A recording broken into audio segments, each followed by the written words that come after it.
Phoenix, Arizona, woke one morning to find a note nailed to their door. This note said that they were on private property, and that they no longer owned this land. And, if they wanted to stay there, they would have to pay a fine to the Baron of Arizona. Now, they all began to gather around in the streets, and they started asking questions like, was this real? Who was this man? Who was the Baron of Arizona? And, in order to answer their questions, we will have to go back to a boy named James Reavis. Now, James Reavis had rather high ambitions in life. These were often encouraged by his mother, who wanted him to go off and become a king, or at least an aristocrat. And he wanted to make his mother proud, so he decided to join the Confederate Army. He thought by doing this, he would gain fame and fortune and adventure. But the truth of the matter is that war is not as it's often described in the 25-cent comic books. It's much more than just fame, fortune, and adventure, and in fact, oftentimes it can be quite boring, actually. And I'm not the only one saying this. A lot of soldiers have stated that a lot of war is just sitting around and waiting for something to happen. And that's what James Reavis found himself doing, day in and day out.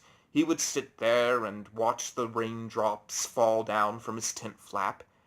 And finally, it just drove him crazy. He needed to get away. He needed to go off and do other things. So he began faking leaves of absence for himself. And he realized that he was quite good at it. He would fake signatures, and he was able to do this for a long time, and he was also able to do this for some of his friends. But eventually, the commanding officers caught on. And James Reavis decided that he would make one more leave of absence for himself to go and get married. And when he did this, he actually went and joined the Union forces, which by sheer luck turned out to be the right decision for him, as the Union won the war. And he decided that, well, he wouldn't have any problem with his past crimes anymore, and he could live a free life. He didn't have to worry about the crimes of his past. He got a lot of different jobs. He became a school teacher, but he finally settled down and became a real estate agent. And he was able to do this for quite a long time, until one day he was sitting in his office, and an old man walked in. Now this old man, whose name actually I believe was George Williams, had a wild claim. He said that he had land grants for the Peralta territory. And this was going to be a big chunk of land in Arizona. And James Reavis, he took a look at this, and he was a little bit suspicious of it, but he decided to help him out. He decided he would do the paperwork for him if he would get a part of the money. Well, as it so happens, during this time, James Reavis began to run out of money himself, and he realized he was staking his whole life on these land grants, which may or may not have been real. But one day, George Williams went off, and he was going to get the whole thing officiated, and as he was going, he died, under very mysterious circumstances. No one knows exactly what happened. Some say he died of heart failure, some say there might have been foul play in part. We here at the Fireside Tales don't actually believe James Reavis did it, but that's just our own opinion. But anyways, James Reavis realized that he had these land grants now, but he needed something a bit more, and he was remembering all those times he used to imagine himself as a king and aristocrat. So he began to go around and make a new history for the Peralta family.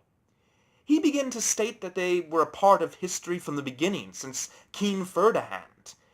And in order to do this, he went around to libraries and into some of the most secure places and began faking signatures and faking lines in the old scripts.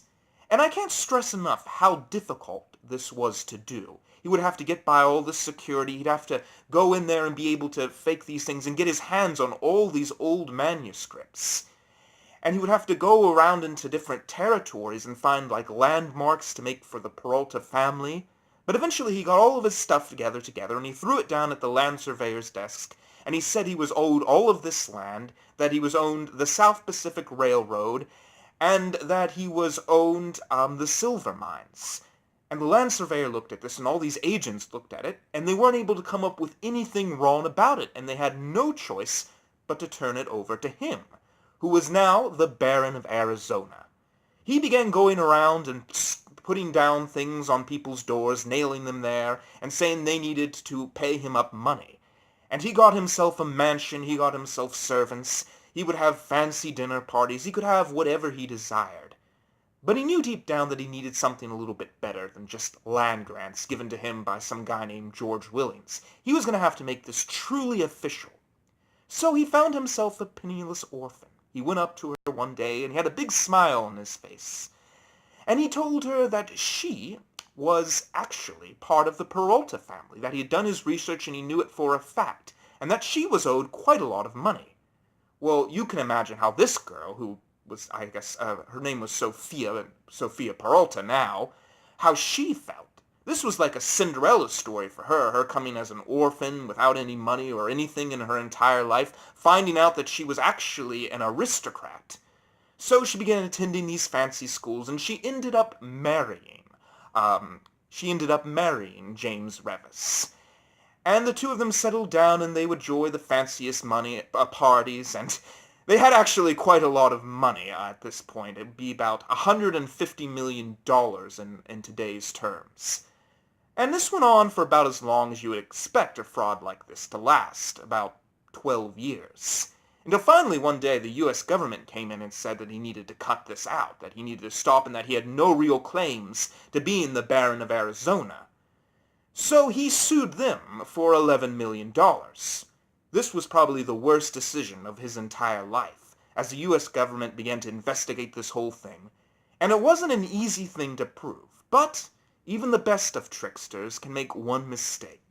And they ended up finding out exactly what it was. They found out that the pinning he was using wasn't actually the type that would have been around during that day. So he spent all his money as fast as he could at this point and ended up going to court. And he ended up being charged as guilty and spent 2 years in prison, which wasn't as bad as he was expecting. But when he got out, he was a miserable, decrepit old man. He tried to make money, but all of his schemes failed again, and he spent the remainder of his days in his library, remembering the past, remembering those moments when he was the Baron of Arizona. The reason I tell you this story is because I myself don't believe this man was particularly bad or good. He was simply trying to survive, as we all do in this life. And it is an important lesson for us to have in the Fireside Tales as we meet the man in gray and the man in black, and all of these creatures. The story of life, the story of existence, is one of survival on every part. And that is a lesson that I want you to remember, not only in the Fireside Tales, but throughout your own life.